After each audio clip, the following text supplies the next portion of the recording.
इसलिए भगवत प्रेमियों, इस कलयुग को सतयुग हम बना सकते हैं यदि उस अध्यात्म की आभा, उस ब्रह्म ज्ञान की आभा का हम दर्शन प्राप्त करें, उस ईश्वर की दिव्य ज्योति का दर्शन प्राप्त करें।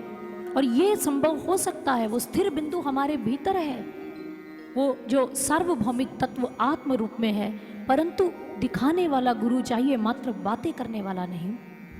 और उसके उपरांत ये अष्टम स्कंद यही संपन्न होता है। श्रीमद् भागवत महापुराण के नवम स्कंद में प्रभु श्री राम जी के चरित्र के विषय में बताया गया।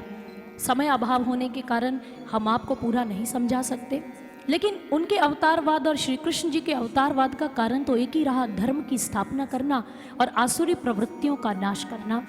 चलिए चलते हैं दशम स्कंद में, जिसके भीतर भगवान श्री कृष्ण जी को अवतार लेना पड़ा, किन कारणों से इस धरा पर आना पड़ा।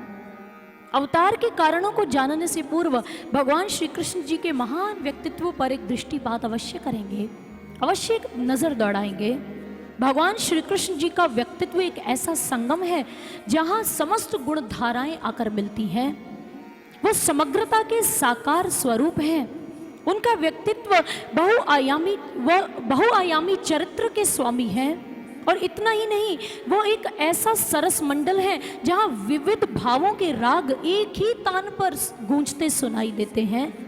बंकिम चंद्र जी के अनुसार भगवान श्री कृष्ण जी के चरित्र में हम लोकरंजनी, ज्ञानार्जनी, कार्यकारिणी तीनों ही प्रवृत्तियों का दर्शन एक साथ ही प्राप्त कर सकते हैं। इतना ही नहीं, समस्त विसंगतियों और द्वंद्वों का बड़ा ही अद्भुत समन्वय स्वरूप जो है वो भगवान श्री कृष्ण जी के व्यक्तित्व में देखने को मिलता है। उनमें एक और प्रेम की रस माधुरी भी है और विरह की दीप्त ज्वाला भी।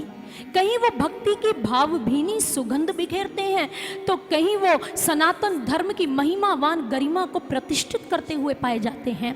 कहीं वो भाव रस के सरोवर में क्रीड़ाएं करते हैं, तो कहीं हिंसा के ठेठ दावानल में वो मुस्कुराते हुए उतर जाते हैं। इसीलिए इन्हीं विभूतिवान का महिमा गान करते हुए महर्षि व्यास जी कह उठे, कृष्णस्तु भगवान स्वयं।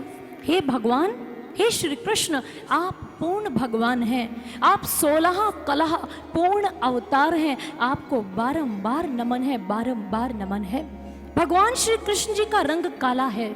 जानते हैं क्यों? कहते काले रंग की एक विशेषता होती है। काला रंग बनता कैसे है? जब सारे रंग आपस में घुल मिल जाते हैं तो काला रंग बन जाता है। अगर कोई रंग यह कहे कि मैं इससे दूर भाग जाऊं, ये मैं निकल जाता हूं, नहीं निकल सकता, काला रंग पकड़ के रखता है। अगर कोई रंग कहे कि मैं इससे विलग हो जाऊं, असंभव है, वो अपने अंदर ही सभी रंगों को आत्मसात किए रखता है। यही श्री कृष्ण की विशेषता है। जो एक बार इस बहुआयामी चरित्र की शरण में आता है, उन्हीं का बन जाता है। फिर वो प्रभु से कभी दूर नहीं जा पाता। प्रभु उसकी अंगुली पकड़ते हैं, उसके सिर पर अपनी कृपा का छत्र रखते हैं, अपनी कृपा का हस्त रखते हैं। इसलिए ब्रज का एक लोकगीत रहा, बावरी वे अखियां जरी जाए, जो सांवरो छाड़ी निहारती गोरो। वो अखियां बावरी हैं जो सांवरे रंग को, श्याम सुंदर को, भगवान श्री कृष्ण को छोड़कर दुनिया और संसार में आसक्त होना जानती हैं। कितनी मूढ़ है वो आंखें। इसलिए श्री कृष्ण के दर्शन की ही बात की गई। इसलिए भक्तों ने बहुत सुंदर कहा, है चांद के हुस्न का कौन जो बीमार नहीं, चंद आंखों के लिए हुस्ने चमनजार नहीं, सारे आलम में एक समत है चर्चा उनका, सिर्फ एक के लिए श्री कृष्ण का अवतार नहीं। हर तरफ सुकून है, कोई आजार नहीं, कौन सा ऐसा दिल है जो खुशियों से सरेशार नहीं। यहाँ तो अजामिल भी शरण पाते हैं दोस्तों, यहाँ तो अजामिल भी शरण पाते हैं दोस्तों। इसलिए केवल एक के लिए श्री कृष्ण का अवतार नहीं, किसी एक के लिए श्री कृष्ण का अवतार नहीं। ये ऐसे काले रंग वाले हैं, सभी को अपने भीतर आत्मसात कर लेते हैं, ये सभी के लिए अवतार लेकर आते हैं। और भगवान श्री कृष्ण के अगर बेदर्दीपन को संगीत में से निकाल दिया जाए तो हमारे संगीत में कुछ नहीं बचेगा। अगर उनके श्याम वर्ण को चित्रकला से निकाल दिया जाए तो चित्रकला में कुछ नहीं बचेगा। यदि उनकी गीता को अपनी भारतीय संस्कृति में से निकाल दिया जाए तो हमारे दर्शन में कुछ नहीं बचेगा। और अगर इस अवतारी महापुरुष को हम अपनी संस्कृति से निकाल दें तो भारतीय संस्कृति रिक्त हो जाएगी, उसके पास कुछ नहीं बचेगा। तो आए अवतार तत्व को जानने से पूर्व ऐसे महान विभूति, महान यशस्वी विभूतिवान इस चरित्र के श्री चरणों में एक स्तुति अर्पित करते हैं। आइए इस सुंदर से भजन को, इस वंदना को श्रवण करते हैं।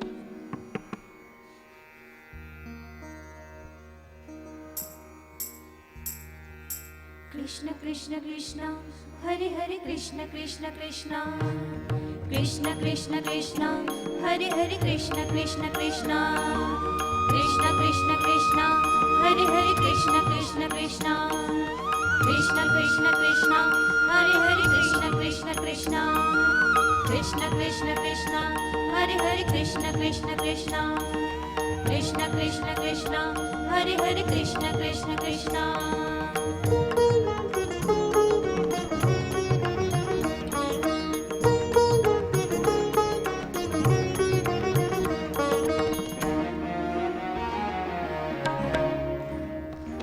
जय कृष्ण कृष्ण जय कृष्ण कृष्ण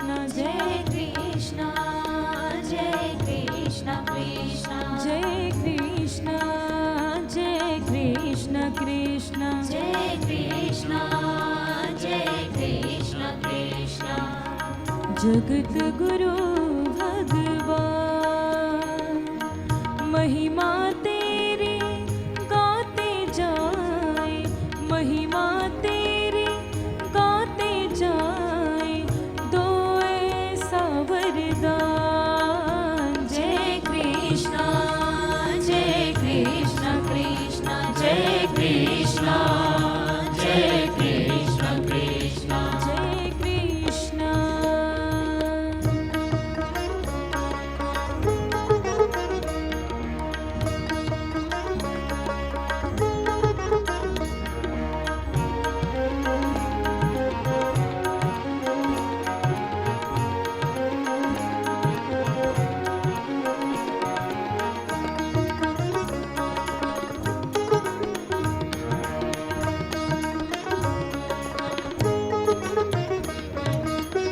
जगत पिता जगदीश्वर तुम हो अति कृपाल प्रभु शत शत वंदन करो आपको गुरु चरण में भाल प्रभु जगत के स्वामी अंतर्यामी जगत के स्वामी अंतर्यामी तुम हो कृपा निधान कृष्णा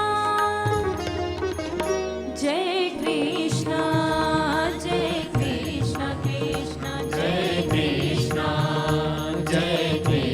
कृष्ण जय कृष्णा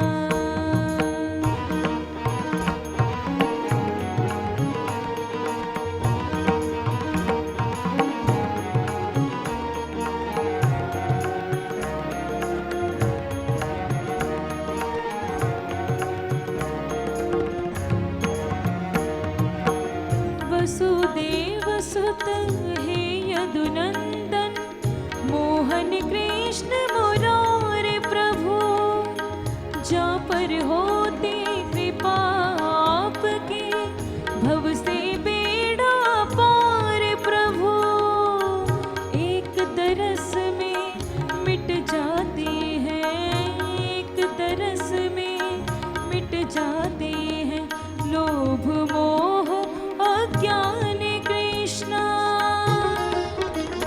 जय कृष्णा कृष्ण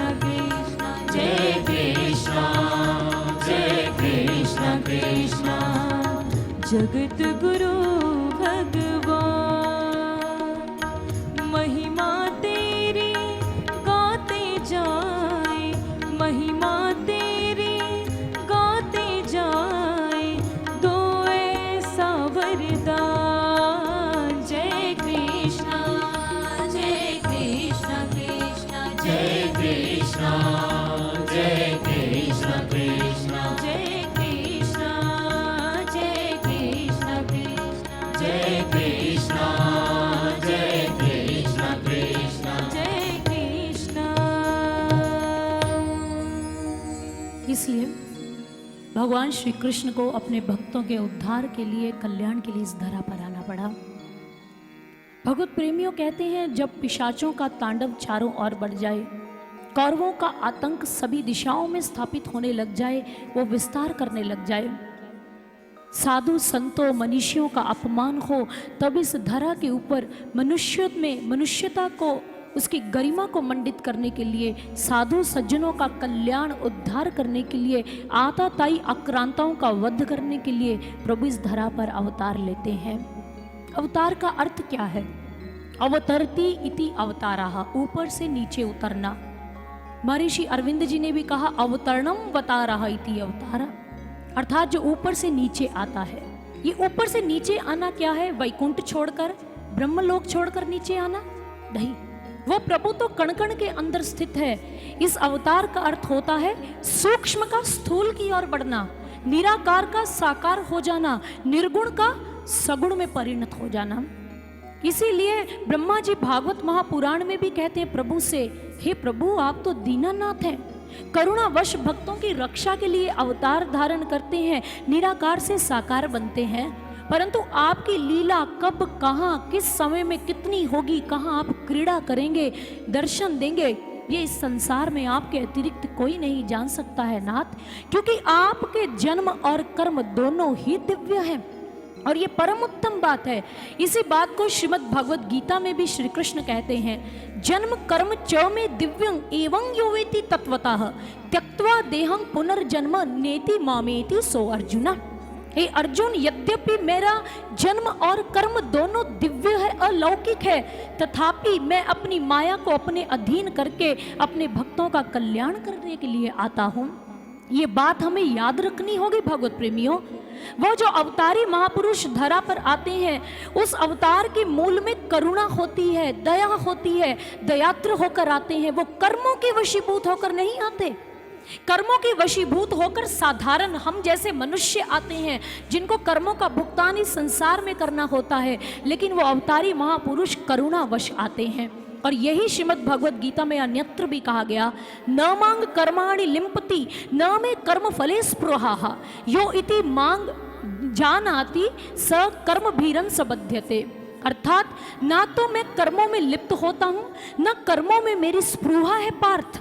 हे अर्जुन, जो मुझे तत्व से जान लेता है, गुरु की कृपा से देख लेता है, वो भी कर्म के बंधन में कभी नहीं फंसता, वो भी कर्मों से मुक्त हो जाता है। तत्व से जानने की बात की गई।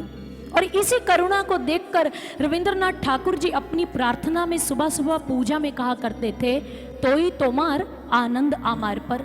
हे नाथ, तुम्हारा आनंद तो हमारे ऊपर निर्भर है। अगर हम दीनहीन ना होते, पापी तुच्छ जीव ना होते, तो तुम किस पर करुणा करते, किस पर दया करते। और एक कवि भक्त ने बहुत सुंदर कह दिया, गुनाहों की होती ना आदत हमारी, तो सुनी ही रहती अदालत तुम्हारी। हे प्रभु, अगर हम गुनाह ना करते तो तुम्हारी अदालत में खड़ा होने वाला मुजरिम कहाँ से आता। हम पापी ना होते, तुम धरा पर कैसे आते अवतार लेकर। लेकिन बहुत सारे लोग प्रश्न करते हैं, संदेह देखते हैं, संदेह से देखते हैं, संशयात्मक दृष्टिकोण रखते हैं। निराकार साकार कैसे हो गया, निर्गुण सगुण कैसे हो गया। क्यों भाई, दोनों के मध्य में वो गणित नहीं बिठा पाते। क्यों नहीं हो सकता है निराकार साकार। विज्ञान की ओर चलेंगे, आज विज्ञान का युग है। विज्ञान में कहा गया there are 3 forms of matter. Matter has 3 forms, solid, liquid and gaseous. पदार्थ 3 प्रकार से होता है, 3 रूप में, ठोस, द्रव्य और गैस। अब आप देखिए, अब आप पानी को रेफ्रिजरेटर में जमा दीजिए, वो ठोस बन जाएगा कि नहीं, बर्फ के रूप में। अब उसी पानी को आप गर्म कीजिए, उष्ण कीजिए, वो भाप बन जाएगा। अब वो सामान्य रहेगा तो जल रहेगा। हो गया कि नहीं, तीनों ही रूपों में पानी मिल गया। लेकिन इसके पीछे जो ऊर्जा है, जो पानी बनाने का फॉर्मूला है, नियम है, हाइड्रोजन और ऑक्सीजन मॉलिक्यूल्स, एलिमेंटली वो वही रहेगा। उसका बाहरी रूप, उसकी एक्सटर्नल फॉर्म में चेंज आएगा, बट उसकी इंटरनल फॉर्म वैसी ही रहेगी। वो जो उसका नियम है वो उसी में बद्ध रहेगा। ठीक ऐसे ही law of conservation of energy भी कहता है, energy can neither be created nor be destroyed, it can be transformed from one form to another form. ऊर्जा को कभी हम खंडित नहीं कर सकते हैं, बना नहीं सकते हैं। हाँ, ऊर्जा को एक रूप से दूसरे रूप में परिवर्तित अवश्य किया जाता है। जैसे हमने पानी से बर्फ बना ली, बर्फ से हमने भाप बना लिया, ये ऊर्जा के रूप को बदल दिया, लेकिन ऊर्जा एक ही है। भगवत प्रेमियों, ठीक ऐसे ही वो परम सत्ता जब देखती है इस धरा पर आताताई आक्रांता बढ़ रहे हैं, पापाचार बढ़ रहा है, अधार्मिक अन्याय अनैतिकता बढ़ रही है, जीवन मूल्यों का ह्रास हो चुका है, तो वो धर्म की संस्थापना के लिए कहीं बाहर नहीं, मनुष्य के हृदय में करने के लिए इस धरा पर अवतार लेते हैं। भगवान श्री कृष्ण ने यही तो कहा था, यही उद्घोष किया था कुरुक्षेत्र की भूमि में गीतोपदेश के माध्यम से, यदा यदा ही धर्मस्य ग्लानिर्भवति भारत अभ्युत्थानाम अधर्मस्य तदात्मानां सृजाम्यहम् परित्राणाय साधूनां विनाशाय च दुष्कृतां धर्म संस्थापनार्थाय संभवामि युगे युगे, संभवामि युगे युगे। अर्थात whenever righteousness is on the decline, the unrighteousness increases, I reform and I assume the human being. I reincarnate in every age and yuga to protect the sadhus and destroy the devilish persons and set the righteousness on very firm grounds. जब अधर्म बढ़ता है, धर्म को स्थापित करने, साधुओं की रक्षा करने, धर्म को प्रतिष्ठित करने, अधर्म के सूर्य का छेदन करने, मैं इस धरा पर अवतार लेता हूँ पार्थ, और लेता रहूँगा, मैं आता रहूँगा। ऐसा ही हुआ द्वापर के अंदर। द्वापर के युग के अंदर कंस का अत्याचार बहुत बढ़ चुका था, उसका पाप अंतिम सीमा पर जा रहा था। कहते हैं तभी उस मथुरा के अंदर शूर के पुत्र वसुदेव जी का विवाह कंस की चचेरी बहन देवकी के साथ संपन्न हो गया। जैसी देवकी कंस को बहुत प्रिय है, देवकी से कंस बड़ा सानिध्य रखता है और प्रेम करता है। उसने कहा, देख बहन, अगर ससुराल में तुझे कोई तंग करेगा, अगर धरती पर कोई तुझे पीड़ित करेगा, तो मैं उसकी यहाँ पर लाश बिछा दूंगा। अगर कोई देवता दैत्य तुझे पीड़ित करने आएगा तो मुझे एक बार बता देना, उसे रक्त के अश्रु निकालने पड़ेंगे अपनी आंखों से। तेरा भाई बहुत बलशाली है। ऐसा प्रेम का परिचय आज कंस देता जा रहा है। अब कंस अपनी बहन को स्वयं ही उसकी डोली के रूप में जो रथ तैयार है, वसुदेव और देवकी जी को वहां छोड़ने के लिए चला गया। तभी कंस के मन में बात आई और उसने अचानक सारथी को आवाज लगाई, हे सारथी, आज सारथ्य हम करेंगे, आज अपनी बहन को उसके ससुराल हम छोड़कर आएंगे। सारा संसार देखे कंस अपनी भगिनी के संग कितना स्नेह करता है, कितना प्रेम करता है। सारथी नीचे उतर गया उसकी आज्ञा को मानकर। कंस रथ पर सवार हुआ और जैसे ही उसने अश्वों की वल्गा को झटका दिया चलने के लिए, रथ चलने के लिए आतुर हुआ, आगे चलने लगा। तभी वहां गंभीर आकाशवाणी हुई। उस आकाशवाणी ने कहा, हे मूढ़ पापी कंस, जिस देवकी को तू अपने रथ पर बिठाए लिए जा रहा है, उसी देवकी के गर्भ की 8वीं संतान तेरा काल होगी। पापी तेरा काल, सावधान हो जाओ कंस, सावधान हो जाओ। इतना कहते आकाशवाणी संपन्न हुई और कंस के नेत्र विस्फारित हो गए। उसने वल्गाओं को अपने हाथ से छोड़ दिया, नीचे फेंक दिया और झट से अपनी कमर में खोसी हुई तलवार को बाहर निकाला मयान से। जैसे ही खड़ग बाहर निकाली, उसने उस खड़ग को द्रौपदी उस देवकी के ऊपर रख दिया। जैसे देवकी के ऊपर तान दिया, वसुदेव जी मध्य में आ गए। वसुदेव जी ने कहा, नहीं कंस महाराज, आपको शोभा नहीं देता है। पहली बात, यह नवविवाहिता है, दूसरा ये अबला नारी है, तीसरा ये आपकी प्रिय बहन है। आप किस प्रकार से इसका वध करना चाहते हैं, क्यों करना चाहते हैं? कंस ने कहा, वसुदेव मध्य में से हट जाओ, अगर प्राणों की रक्षा करना चाहते हो। मेरे सिर पर आज काल सवार है।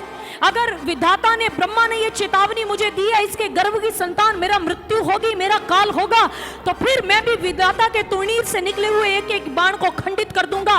अरे ना बांस रहेगा, ना बजेगी बांसुरी, देवकी नहीं होगी तो संतानें कहां से आएंगी? इसलिए तुम मध्य में से हट जाओ, मुझे इसको मारना ही होगा।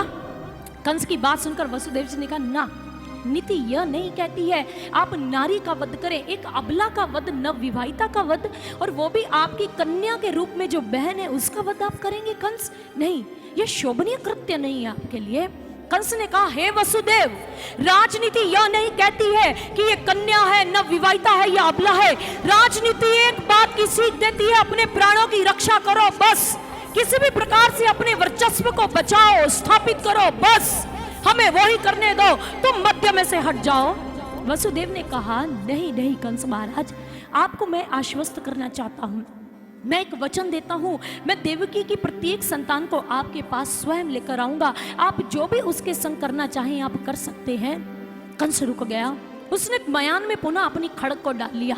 कंस ने सोचा कि वसुदेव सत्य प्रतिज्ञा है, सत्य वचन धारण करने के लिए प्रसिद्ध है, ये मिथ्या वदन नहीं कर सकते, इसलिए उसने उनको जाने दिया।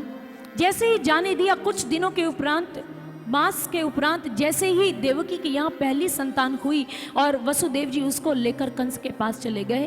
कंस ने नन्हे से बालक को देखा, उसका मन पसीज गया, पिघल गया।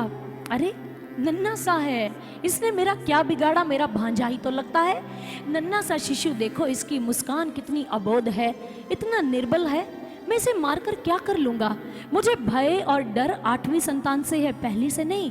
वसुदेव तुम इसे ले जा सकते हो। जैसे कंस ने कहा, वसुदेव जी को विश्वास नहीं हुआ। कंस महाराज, क्या मैं वास्तव में अपने पुत्र को वापस ले जा सकता हूँ? देख लीजिए। कंस ने कहा, हाँ हाँ वसुदेव ले जाओ, अरे ले जाओ, हमने क्षमा किया इस पुत्र को, ले जाओ इसको यहाँ से। कंस के कथनानुसार वसुदेव जी उस संतान को ले गए। इधर देवर्षि नारद जी ने देवलोक से दृश्य देखा। उन्होंने कहा, नारायण नारायण, क्या हो रहा है धरा के ऊपर? अरे कंस महाराज ने प्रथम संतान को छोड़ दिया, प्रभु का अवतार कैसे होगा यथाशीघ्र, पापी कैसे मरेगा? और उस समय देवर्षि नारद जी सीधा कंस की सभा में जाकर प्रकट हो गए। वाह महाराज कंस, वाह, नारायण नारायण, क्या किया आपने? आपने उस संतान को छोड़ दिया, मारा नहीं। जैसे ही कहा, कंस ने कहा, तो आप क्या चाहते हैं? मुझे एक एक करके देवकी की समस्त संतानों का वध करना चाहिए नारद जी। नारद जी ने कहा, नारायण नारायण, हम यह शिक्षा नहीं देते आपको, पर हमारे एक प्रश्न का उत्तर दीजिए कंस महाराज। एक गोल चक्र है, उस चक्र में मान लीजिए आप गोल बिंदु लगा रहे थे, आपको कहीं जाना पड़ गया मध्य में, कुछ विलंब के बाद आप लौट कर आए। अब आपसे प्रश्न किया जाए, इसमें पहला बिंदु कौन सा, 7वां कौन सा, 8वां कौन सा, आप बता सकते हैं महाराज? कंस ने कहा, नहीं। नकारात्मक मुद्रा में सिर हिला दिया, नहीं बता सकता। ओ, तो महाराज यह बताइए, एक पुष्प है, उस पुष्प की अलग अलग पंखुड़ियां हैं, आप यह बता दीजिए मुझे, उसकी पहली पंखुड़ी कौन सी है, 7वीं, 6ठी कौन सी है, या 8वीं कौन सी है, बता सकते हैं महाराज कंस? कंस निरुत्तर हो गया। देवऋषि मैं समझ गया, मुझे अब एक एक संतान का वध करना होगा, न जाने विष्णु किस रूप में आ जाए। जैसे ही देवर्षि जी ने कहा, नारायण नारायण, हमने आपको मारने के लिए उद्यत नहीं किया है, और वहां से अंतर्धान हो गए। जैसे ही हुए, देवकी वसुदेव को कारागार की सलाखों के पीछे डाल दिया गया और उनकी एक एक करके 6 संतानों का वध कर दिया पापी कंस ने।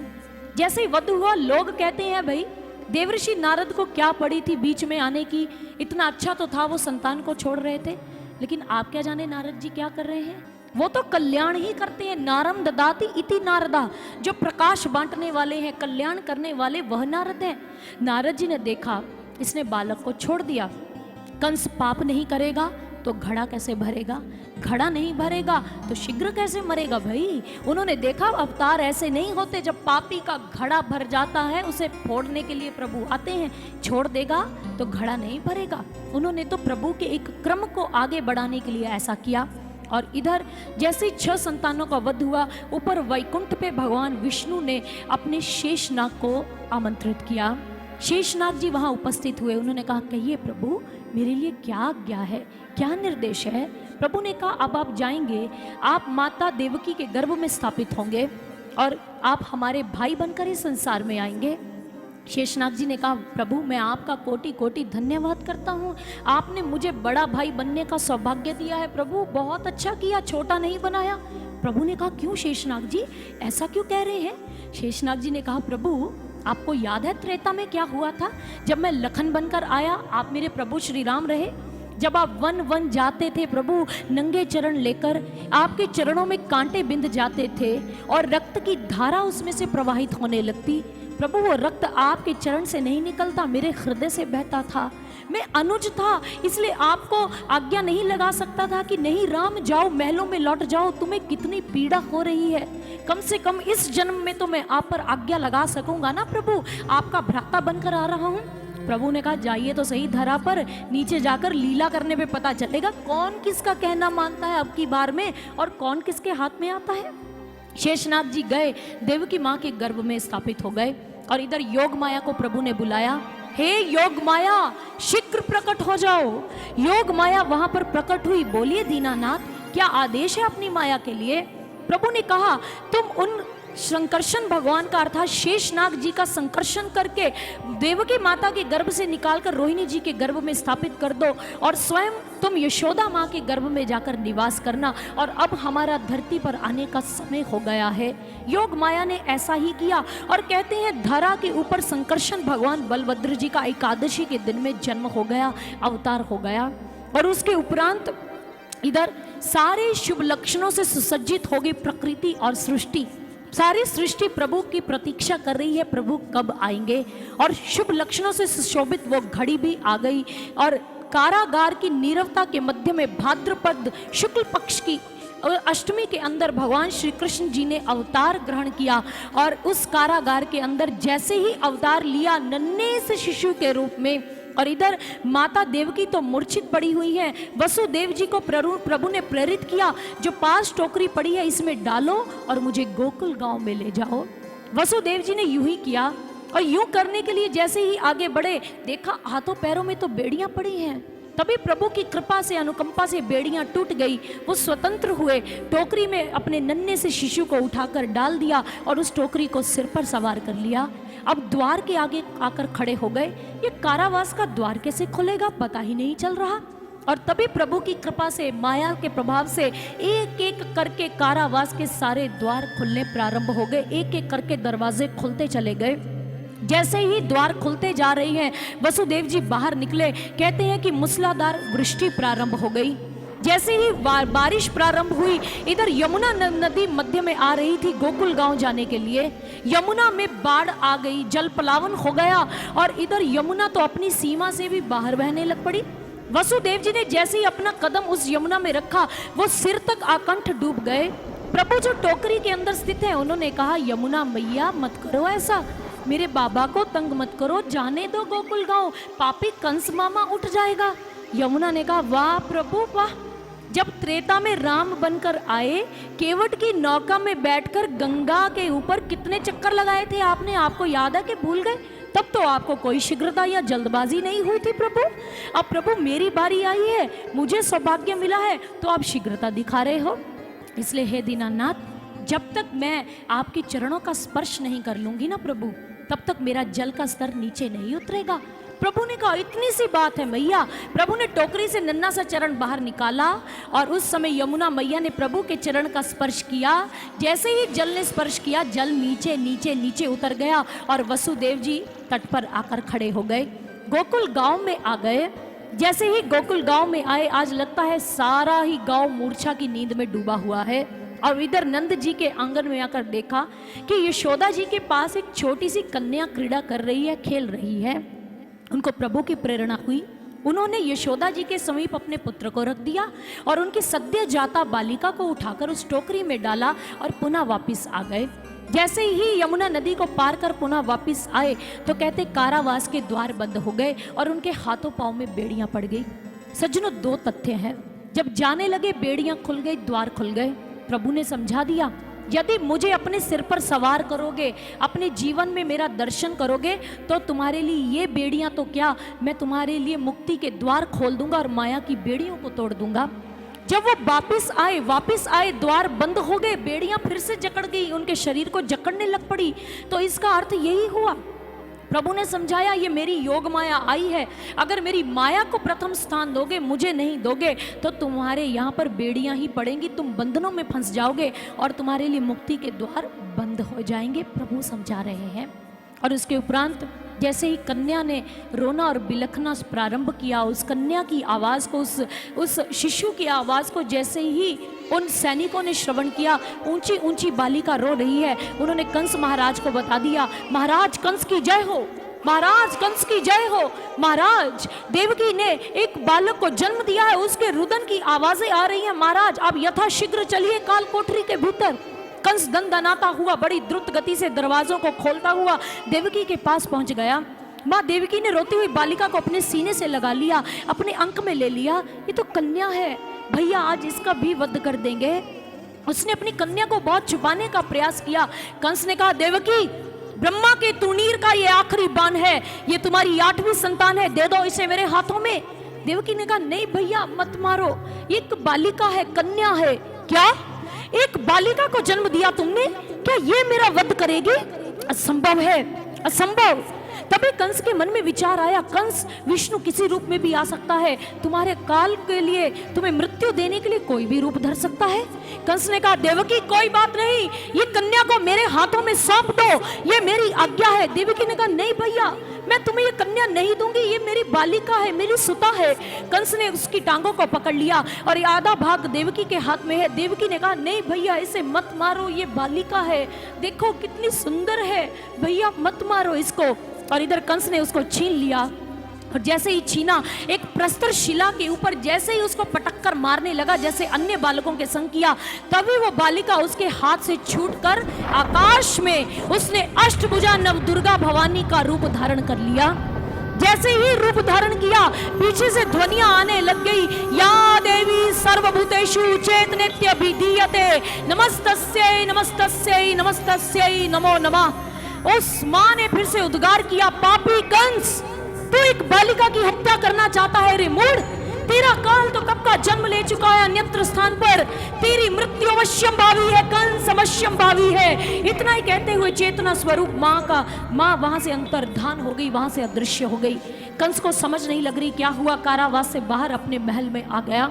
और इधर गोकुल में जैसे ही प्रातः हुई, गोकुल के अंदर यशोदा जी के पास सभी ने उस कांटी मणि, उस सांवले सनोले मुखमंडल वाले शिशु को देखा, सभी प्रसन्न हो गए। सभी देख रहे हैं, वाह जी वाह, कितना सुंदर बालक को जन्म दिया है यशोदा मैया ने।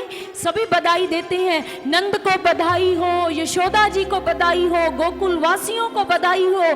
सारे गांव के लोग भेंट लेकर, उपहार और तोहफे लेकर प्रभु का दर्शन करने के लिए आ गए नंद जी के आंगन में। ढोलकियां बज उठी, नगाड़े बज उठे, वाद्य यंत्र बज उठे, सभी लोग नृत्य कर रहे हैं, बधाई हो, बधाई हो, यशोदा नंद को बधाई हो, बधाई हो, पंचकुला क्षेत्र के निवासियों को बधाई हो, हाथी घोड़ा पाल की जय, कन्हैया लाल की। और किस प्रकार से बधाइयां बट रही हैं, आइए चलते हैं गोकुल के अंदर।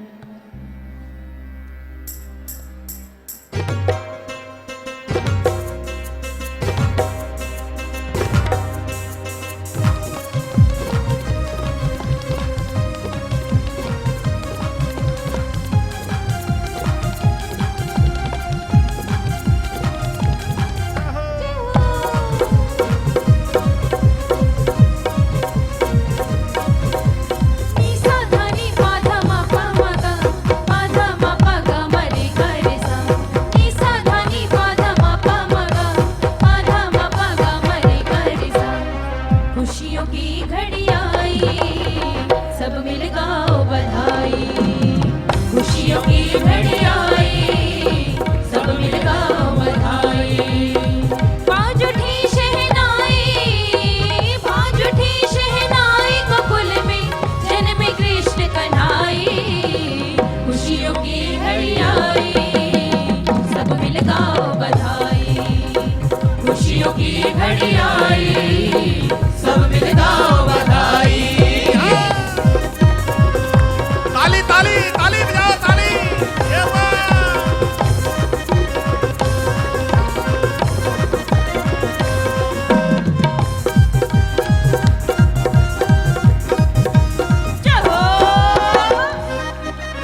ढोल नगाड़े बाज रहे हैं, मस्ती में सब नाच रहे हैं। मस्ती में सब नाच रहे हैं, मस्ती में सब नाच रहे हैं। सुंदर छवि प्यारी लागे, सुंदर छवि प्यारी लागे, सबने सुध बिसराई। खुशियों की घड़ी आई, सब मिल गाओ बधाई। खुशियों की घड़ी आई, सब मिल गाओ बधाई। बाज उठी शहनाई, बाज उठी शहनाई, गोकुल में जन्मे कृष्ण कन्हाई। खुशियों की घड़ी आई, सब मिल गाओ बधाई। खुशियों की घड़ी आई, सब मिल गाओ बधाई। खुशियों की घड़ी आई, सब मिल गाओ बधाई। खुशियों की घड़ी आई, सब मिल गाओ बधाई। खुशियों की घड़ी आई, सब मिल गाओ बधाई। सब मिल गाओ बधाई। बोलो जय श्री कृष्ण, जय जय श्री कृष्ण। जय श्री कृष्ण। हाथी घोड़ा पाले की आज तो भाई गोकुल में उत्सव प्रारंभ हो गया, तो कल प्रभु की बाल लीलाएं होंगी। उन बाल लीलाओं के पीछे बहुत सारे सुंदर सुंदर आध्यात्मिक रहस्य भी आपको श्रवण करवाए जाएंगे। और इसी के साथ मैं अपनी वाणी को यहीं पर विराम देना चाहूंगी। बोलिए गुरुदेव सर्वश्री आशुतोष महाराज जी की, सत्य सनातन धर्म की। धन्यवाद। सबसे पहले मैं निवेदन करता हूं, हमारी इस कथा के जो मुख्य यजमान हैं श्री प्रवीण गोयल जी सपरिवार मंच के समीप आए। श्री विजय गर्ग जी, श्री प्रवीण गर्ग जी, श्री अशोक गोयल जी IAS, ये भी अपनी धर्मपत्नी के साथ मंच के पास आ जाएं। श्री RT जिंदल जी IAS, ये भी अपने परिवार सहित मंच के पास आ जाएं। श्री सतीश जिंदल जी MD माया गार्डन से, श्री मदन जिंदल जी डायरेक्टर माया गार्डन से, मिसिज राजेंद्र अरोड़ा जी IAS, ये भी कृपा मंच के पास आ जाएं। श्री सुभाष चंद्र जी जो कि एडवोकेट हैं फतेहगढ़ साहिब से, ये भी मंच के पास आ जाएं। श्री अनिल कुमार गुप्ता जी एडवोकेट, श्री अनिल गुप्ता जी एडवोकेट, श्री मीनाक्षी बहन जी रिपोर्टर जो कि पंजाब केसरी से हैं, श्री कृष्ण कुमार अग्रवाल जी वाइस प्रेसिडेंट प्राचीन शिव मंदिर sector 9 Panchkula, Shri Bhasin ji, Shri Anil Goyal ji, Shri Revati Singla ji with family, Shri Pawan Mangla ji with family, Shri Puran Chand Bansal जी अपनी धर्मपत्नी के साथ, Shri Suresh Singla ji, Shri Jeevan Jindal ji MD Riverdale apartment, Sunny Gupta ji अपनी धर्मपत्नी के साथ, PP वर्मा जी जो कि रिपोर्टर हैं पंजाबी ट्रिब्यून से। इन सभी अतिथियों से निवेदन है कृपया मंच के पास आएं। आरती कुंज बिहारी की, श्री गिरिधर कृष्ण मुरारी की। आरती कुंज बिहारी की, श्री गिरिधर कृष्ण मुरारी की। आरती कुंज बिहारी की, श्री गिरिधर कृष्ण मुरारी की।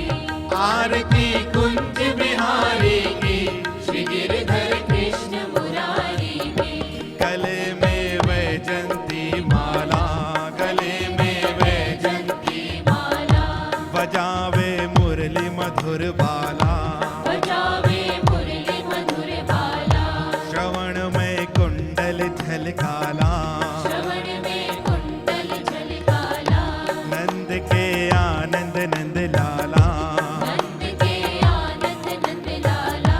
नंद के आनंद मोहन ब्रह्मानंद परम आनंद।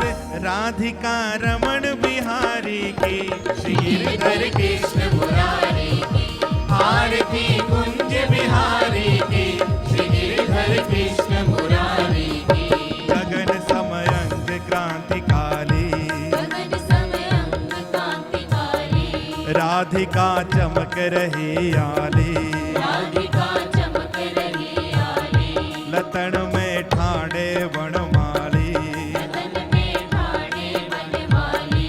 भ्रमर सी अलक कस्तूरी तिलक चंद्र सी झलक ललती छवि श्यामा प्यारी की श्री गिरधर कृष्ण मुरारी की आरती कुंज बिहारी की श्री गिरधर कृष्ण मुरारी की कणनमय मोर मुकुट बिलसे कनकमय मोर मुकुट बिलसे देवता दर्शन को तरसे देवता दर्शन को तरसे गगन सो सुमन रास बरसे गगन सो सुमन रास बरसे बजे मुरचंग मधुर मृदंग ग्वालनी संग अतुल रति गोप कुमारी की श्री गिरधर कृष्ण मुरारी की आरती कुंज बिहारी की श्री गिरधर कृष्ण मुरारी की जहाँ ते प्रगट भई गंगा जहाँ ते प्रकट भई गंगा सकल मलिहारिणी श्री गंगा सकल मलहारिणी श्री गंगा श्रमण में होत मोह भंगा शरण में होत मोह भंगा बसे शिव शीस जटा के भी आगे हगी चरण छवि श्री बनवारी की गिरधर कृष्ण मुरारी की आरती कुंज बिहारी की श्री गिरधर कृष्ण मुरारी की चमकते उज्ज्वल तट रेणु चमकते उज्ज्वल तट रेणु बज रहे वृंदावन वेणु बज रही वृंदावन वेणु चौहदसी गोप ग्वाल धेनु चहुसी गोप ग्वाल धेनु हसत मृद मंद चांदनी चंद कटत भव बंद टेर सुन दीन दुखारी की गिरधर कृष्ण मुरारी की आरती कुंज बिहारी की श्री गिरधर कृष्ण मुरारी की आरती कुंज बिहारी की श्री गिरधर कृष्ण मुरारी की आरती कुंज बिहारी की श्री गिरधर कृष्ण मुरारी की श्री गिरधर कृष्ण मुरारी की श्री गिरधर कृष्ण मुरारी की